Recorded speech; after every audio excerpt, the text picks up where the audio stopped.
The greatest scientific genius of his time, at the age of 53, all but halts scientific inquiry to dedicate his remaining years to writing dizzying encyclopedic volumes about what he referred to as the hidden spiritual world. Not only in the living body, but throughout nature, all correspond so entirely to supreme and spiritual things that one would swear that the physical world was purely symbolic of the spiritual world. Emanuel Swedenborg, a man doing grueling slave labor under the harsh conditions of a Soviet work camp, from horrendous suffering, inexplicably gains the ability to write beautiful poetry in Hebrew about his entry into the spiritual upper reality. Sir Isaac Newton, pioneer in modern classical mechanics, discoverer of the law of gravitation and of calculus, turns from scientific endeavor to write millions of words about a spiritual world that he claims to have discovered. At the end of the sixth trumpet, the angel swears that there should be time no longer, but at the voice of the seventh angel, when he shall begin to sound the mystery of God. And so Newton goes on for thousands of pages. Were these madmen, or were there people throughout the ages who did somehow unlock a spiritual world? Another group called Kabbalists also said that they attained a spiritual world and that we too could attain it, but also that we must attain it because that is the reason why we exist in this world.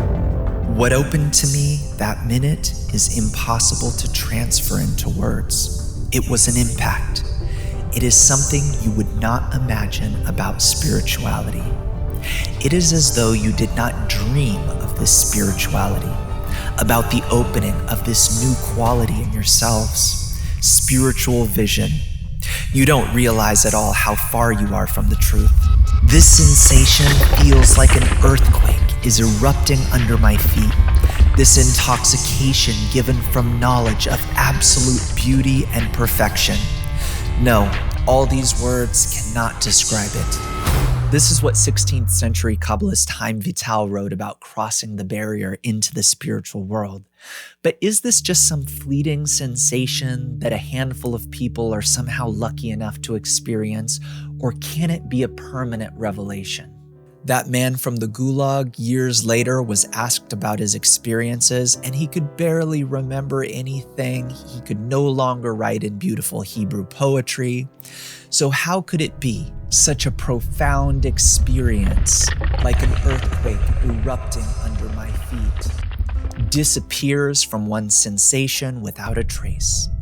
Well, according to Kabbalists, that hidden spiritual world that these special people were able to reveal, maybe only momentarily, it existed first, before our world. It's the original, but gradually became concealed more and more. And why did it get concealed?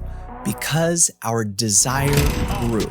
And our desire, which is really the essence of what we are, is always, always growing. I believe that this nation should commit itself to achieving the goal of landing a man on the moon. And that is all that is needed to conceal that upper world, to conceal it to such a point that we don't even remember that it exists, let alone remember how to get back to it. This is why we need a method called Kabbalah, because the physical world that we perceive around us right now is being depicted as a product of our broken egoistic desires, which are constantly emerging in us, creating the feeling of the consistency of this reality around us.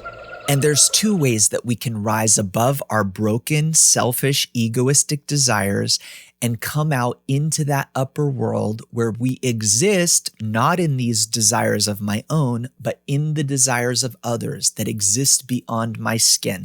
There are two ways that I can reach this. One is through such suffering, like the man in the Gulag, where his life was so painful and horrendously unpleasant that he just wanted to be outside of himself. He literally was pushed by suffering beyond his own skin and wanted to exist out there. And out there, beyond this black bubble that is called my own egoistic desires, out there is the spiritual world.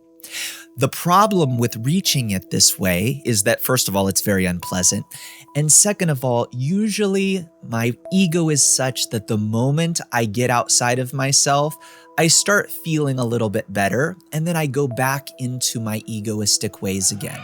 I relax into my regular first nature, wherein I think mostly, if not all, about myself. And then what happens instantly is that spiritual world disappears.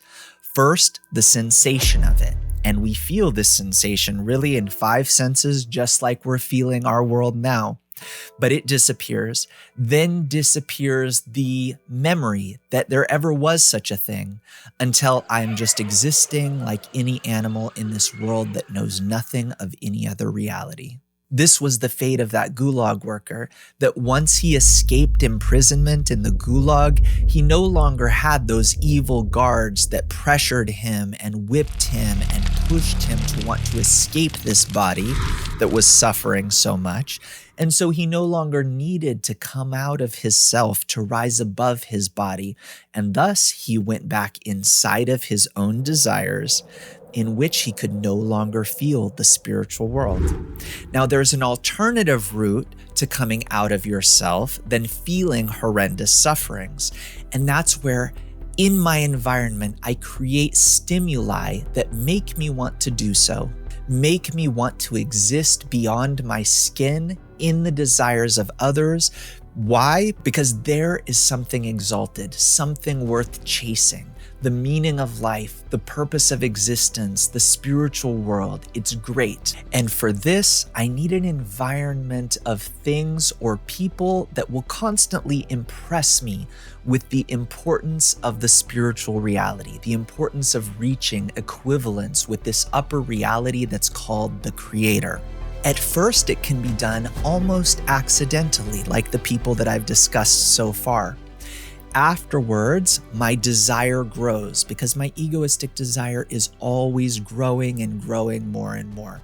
And the more it grows, the more powerful those stimuli have to be, the more impressive they have to be, the more inspirational they have to be to inspire me enough to go above my desire and come out of it to that upper world. So at first, it could be books that inspire me, books of Kabbalists, meaning those who attained the upper world and write about it.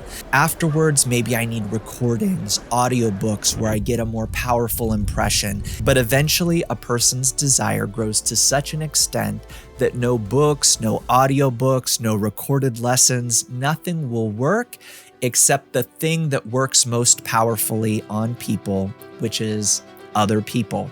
I need other people who are on the same path, who will talk about and advertise to me the importance of reaching spirituality.